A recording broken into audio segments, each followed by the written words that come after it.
Hey, it's Roger from Prud'homme Beer Certification, and thank you very much for joining us for our new style sessions. This is our first of 20 to 30 different style sessions that we're going to include every week. So if you follow us on our YouTube channel, you should be able to access different styles as we're going through. We are going to try to go through in more of a historical style, but today, since it's our first session, I thought I'd show you a style that I think is maybe the most iconic beer style in the world, and the style that revolutionized beer drinking, and that is the Pilsner. And more specifically, it's a Czech or Bohemian Pilsner. So I'm going to pour the beer first. We're going to pour it into a glass so that you can see how I'm describing some of the colors, and we'll go through some of the characteristics that are typical of this particular style of beer. And then I'll give you a little bit of background and history and things that you can understand and appreciate with it. So first of all, I am going to feature none other than Pilsner Urquell. Now, Urquell means original source, and this is really the original and the most iconic, true to style part of this beer.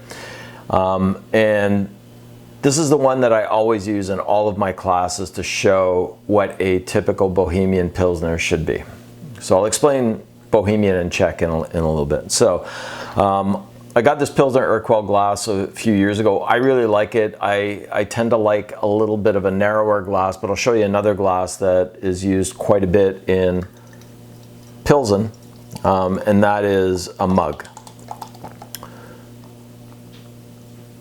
So finish that pour. We get a really nice pour with a big frothy head, and let me help you to understand a little bit about this beer. So typically with Bohemian Pilsners, what we're looking for is a deep dark golden light amber color.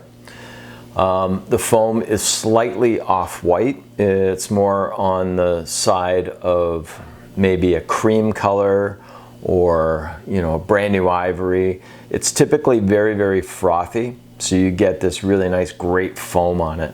So when we look at this style of beer, what we're looking for aromatically are a multiple of things. And the way I describe beers is in very general terms, not specific to any one particular beer, because the beer that you get is going to change, and the things that you're going to observe are going to be different almost every time that you drink the beer. So you could have 365 different experiences with this beer depending on time, temperature, and your own palate. So typically aromatically what we're looking for from the hops is Saaz hops, and Saaz hops typically are very spicy.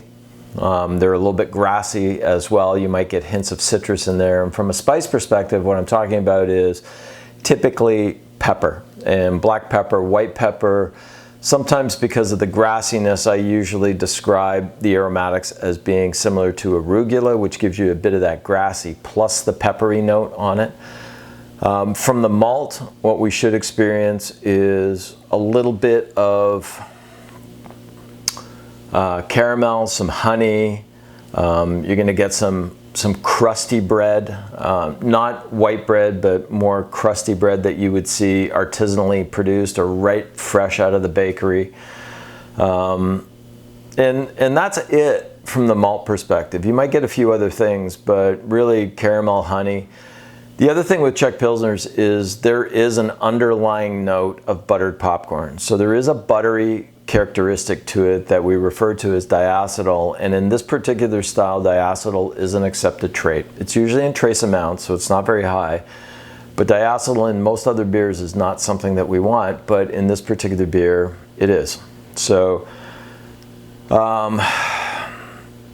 that's it on the aromatics. It's a pretty straightforward beer. When you taste it, you're going to get almost identical to what you were getting before, but the biggest difference on the taste side is that because of the soft water used in Pilsen, you're going to get a softer approach. It's going to come in nice and gentle into your mouth, and then you're going to get a relatively quick finish, but you are going to get a long and extended aftertaste, and this is where the bitterness comes back in. So this beer doesn't appear to have a very large amount of bitterness to it, but after you swallow, it sneaks right back in. So the IBUs on this particular beer is around 32.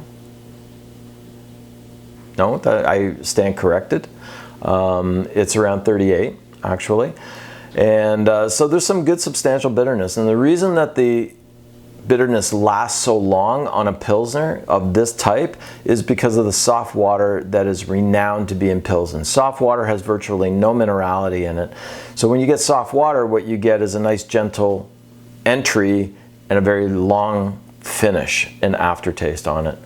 So that's a little bit more about our Pilsners. I'm just going to put it down and show you a different glass that is used quite often in the hospitality industry in the Czech Republic, also in North America, but it's a mug. Now I've got a dimpled mug here, and they obviously have their own types of mugs that they use.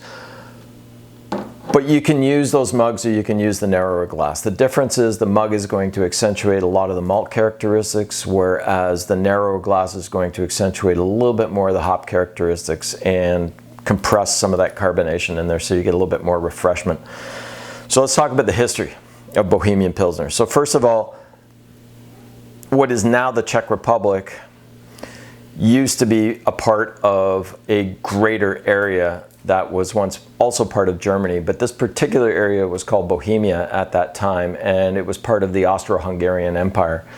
And Bohemia has some very specific kinds of characteristics to it. So a lot of soft water, they have these wonderfully complex malts that they produce. Their two-row barley is magnificent. It's quite underdeveloped, which is why a lot of Pilsners use something called decoction brewing, which is a multi-step mash process. But if we go back into the mid-1800s, things were changing in the brewing industry. They were starting to use light-colored malts that had come in from Belgium and England.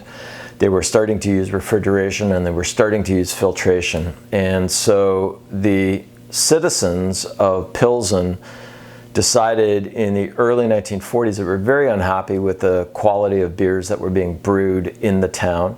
So they dumped everything down the sewers. And then they hired a Bavarian brewmaster named Joseph Groll. And when Joseph Groll came in, he brought in all these new technologies. But what he also brought with him was an idea and a concept that had never been tried before. And so he came in with several different recipes, but ultimately what he ended up settling on was a Pilsner. And it was named after the town Pilsen, which means green meadow. And that's where we have this iconic style. Now, the thing about Pilsners is it changed the industry. It changed the way that we drink, changed glassware. Before, you didn't need to see what the beer looked like because it was all cloudy and it might have been darker at that point. But now we have these beautiful, crystal clear, golden beers, and we want to see every last drop of it. So glassware started becoming a little bit more dominant. But refrigeration, filtration, light-colored malts basically changed the way that we drink beer. And then everybody across Europe started wanting to drink these Pilsners. And we have an evolution of this particular style into a variety of other styles themselves. So I'm going to leave you with that. Thank you for visiting us on our very first style session. And I hope you enjoy a glass of Pilsner Urquell. Cheers.